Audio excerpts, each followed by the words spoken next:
Ladies and gentlemen, boys and girls, and knights around the realm, it is your boy, the Heartbreak Prince, back for another week of the Heartbreak Hotel. Now, listen, I know it has been a week, guys. It has been roughly 7 days since you last seen me and since we've last checked into the Heartbreak Hotel, but we are back. And I'm sorry, guys, life be lifing. And so, um, but don't think for a second that I have not been keeping up with what's going on in the wrestling world.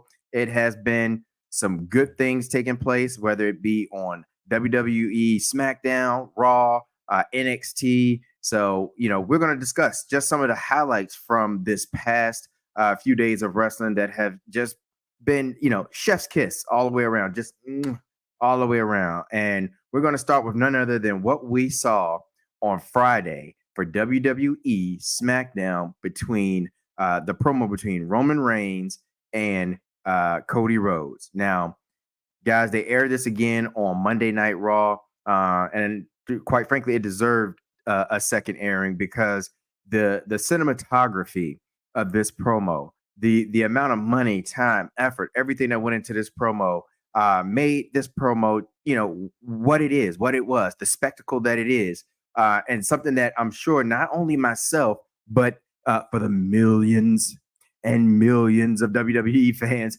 around the world enjoyed. And the promo involved Roman Reigns riding into the Georgia Tech Stadium in Atlanta, and in an envoy, guys, an envoy of 7 vehicles, 7 SUVs, pulling into the Georgia Tech Stadium, and Cody Rhodes, the lone soldier, coming in a 5.0 Mustang by himself. And he points that out to Roman Reigns. But the banter, the back and forth between these two guys, you guys, if you have time, pull it up, check it out. I guarantee you, you won't be disappointed in the 2 to 3 minute trailer that you watch of it. They go back and forth, just talking about one, who Atlanta, the stadium belongs to, whatever, because Roman Reigns, as you know, played football for Georgia Tech, and so he kind of gives it to Cody for stepping on the field at the 50-yard line. They kind of met halfway. Everything about them about the promo was symbolic, and they're going back and forth with each other about who runs and who Atlanta belongs to, and Cody kind of reminds him, like, look, you played here in this stadium, you bled on this field, but he pointed out buildings and special arenas around Atlanta, and then remind him that he was born in Atlanta. And so that Atlanta is actually his home. And it's just another way that Cody is this heel for Roman Reigns, this thing that he just can't quite overcome right now because of just kind of how things ended. Cody Rhodes ended Roman Reigns' streak. He is now the current champion. Roman Reigns lost the bloodline. And so it's a whole lot in there between these two, and he just can't get past just the difficulty that Cody Rhodes has brought into his life. And so they had this conversation about it, but the part of the promo that just really like sinks everything in is when they're finished, because they're just talking about calling a truce between the two of them for now while they team up against this current bloodline. Cody and Roman both get ready to kind of leave, to walk away from their banter, their back and forth in this promo. But Cody kind of steps just ever so slightly in front of Roman Reigns and kind of blocks his way. And Roman tells Cody, you're in my way. And Cody has his words back with Roman, and then kind of moves out of the way so that Roman can go ahead and make his way back to that entourage of vehicles. And Roman Reigns, guys, says a line that I just absolutely love. You can just see how much is in that line, and how he's really feeling, like just the thoughts, just everything he's been through. over the last year or so since he's lost the title, and he says to Cody, you're in my way in life, and I just I love the time. I love the effort. I love the resources that went into making this promo, this spectacle of a promo. And I want to say shout out to WWE. They're doing big things right now. Obviously, you can kind of feel what they're ramping up to. You can feel that they're starting to try to ramp the story up to prepare for this upcoming WrestleMania next year. And so they're already starting to kind of plant the seeds and start the build. And so I'm looking forward to it. And this is about that time of year where things in wrestling does start getting exciting, because you got the Rumble coming up, you got Survivor Series coming up, you got the Rumble coming up, and all of that stuff is leading up to, of course, the big show, which is WrestleMania. And then we're gonna hop over to Monday Night Raw, guys. We got to hop into Monday Night Raw because we discussed this on the previous episode of HeartBreak Hotel, and I talked about how this match between Jey Uso and Braun Breaker could possibly end in heartbreak. And guys, they fooled us. They did it. Jey Uso, yeet, yeet, yeet, yeet, yeet, yeet. Jey Uso goes over in this match, wins the Intercontinental Championship. He beats Braun Breaker. Triple H and the team, the management team, they actually did it. They went on and crossed that threshold and say, it is time. It is something that we've all been kind of asking for, all been kind of wanting. Jey Uso to have his opportunity to be a singles title holder and to go on a singles title run, and they did it. What was the reason behind the conversation we had last week in the HeartBreak Hotel about Jey Uso and Braun Breaker was the fact that Braun Breaker had just recently received the belt from Sami Zayn, and so I was kind of questioning, do they have it in them to pull the belt from Braun Breaker so soon? I mean, I don't think he's had it for 6 weeks. And already they made that decision to change the title over to Jey Uso, and then they did it in the fashion that they did it, which was a great match between Braun Breaker and Jey Uso. And Braun Breaker really has just, like I said, he has been putting in work, and I was really enjoying what he was doing with the Intercontinental Championship. And so I was kind of feeling like, guys, we were all going to be checking into the HeartBreak Hotel when it came down to this match, but Triple H and the management team, Jey Uso, they had a different plan, guys, and it's an exciting time because Jey Uso is now carrying the Intercontinental Championship belt. It is his first time holding a singles championship. He's over with the fans, so it is kind of that payback that we talked about the WWE claiming or always saying that they are listening to what the fans want and trying to give the fans what they want, and they did it. They delivered in this situation between Jey Uso and Braun Breaker. And, I wish we got more time to kind of see Jey Uso be able to take it all in at the end. By the time the match was over, we only got like an extra minute or two with Jey Uso. But I know that crowd lost their mind and was losing their mind. Jey Uso goes in the crowd. He's holding up the Intercontinental Championship.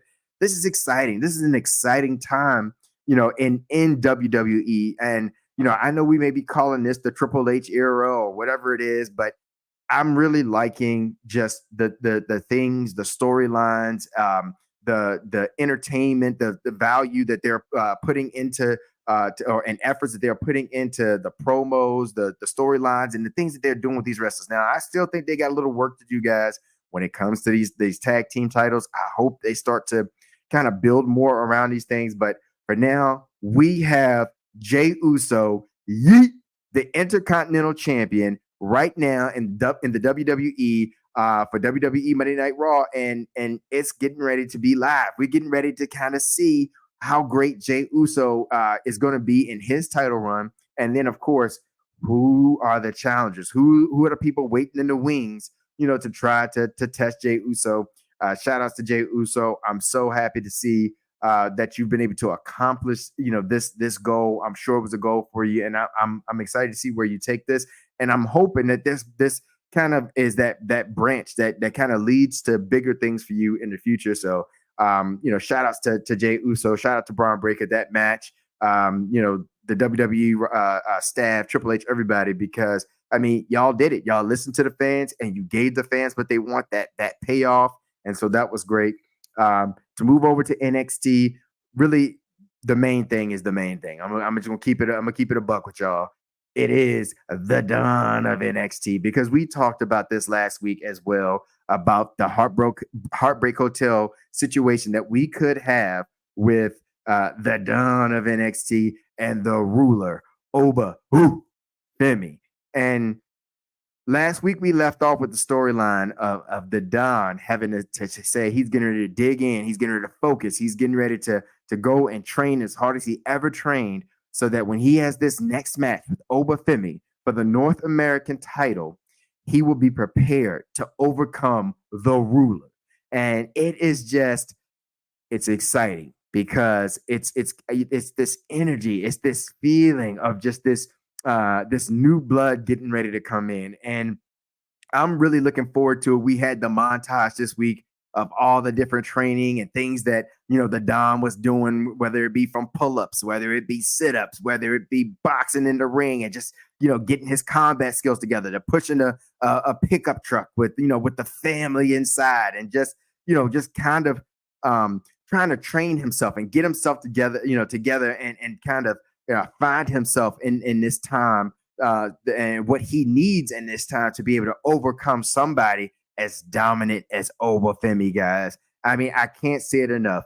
Oba Femi is the ruler for a reason. He is a monster. He is a man amongst, or a beast among men. And so, it's going to take everything the Don and the family have in him to be able to overcome this challenge right here. And on October 8th, in Chicago, we are going to be able to see, what this training, what this preparation for the Don and the family, will do for him. And I'm ready. I'm excited, because I have this rumbling, there's something in it, guys, that's saying it's gonna happen, that we're gonna get another payoff.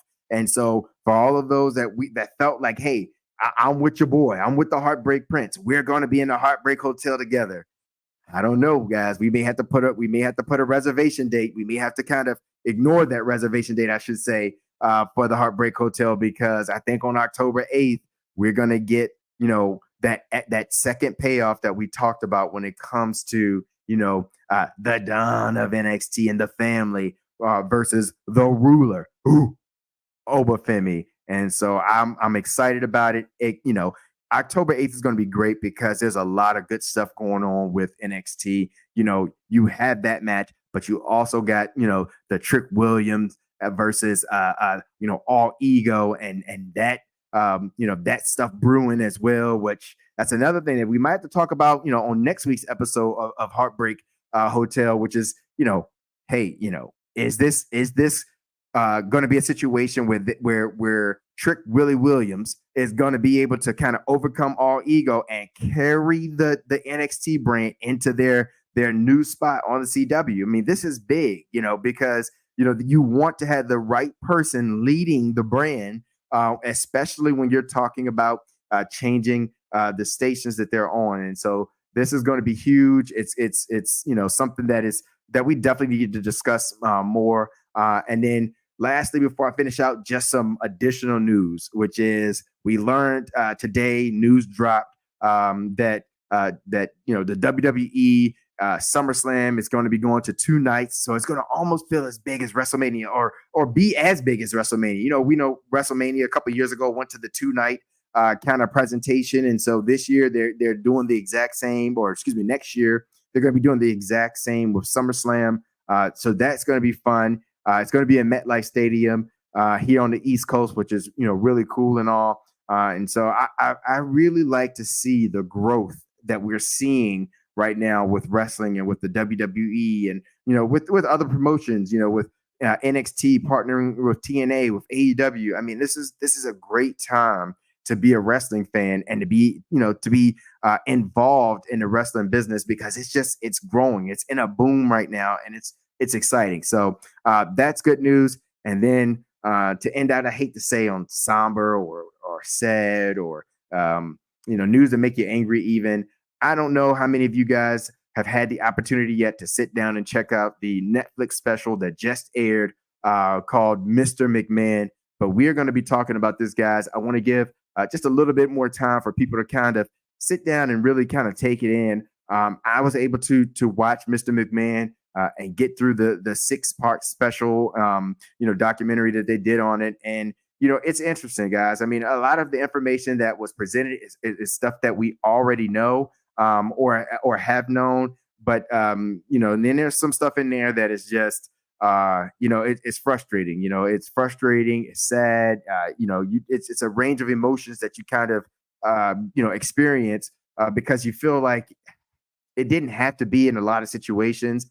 But it's something to talk about, and that we're going to talk about here in the next coming weeks, right here on the HeartBreak Hotel. So please, for me, for the Knights themselves, guys, for the team of the Knights, click that notification bell, subscribe to our channel here on the Xclusive Knights podcast on YouTube, but you can also check us out on Facebook as well as Instagram and on X at the XK Podcast. I can't say it enough, guys.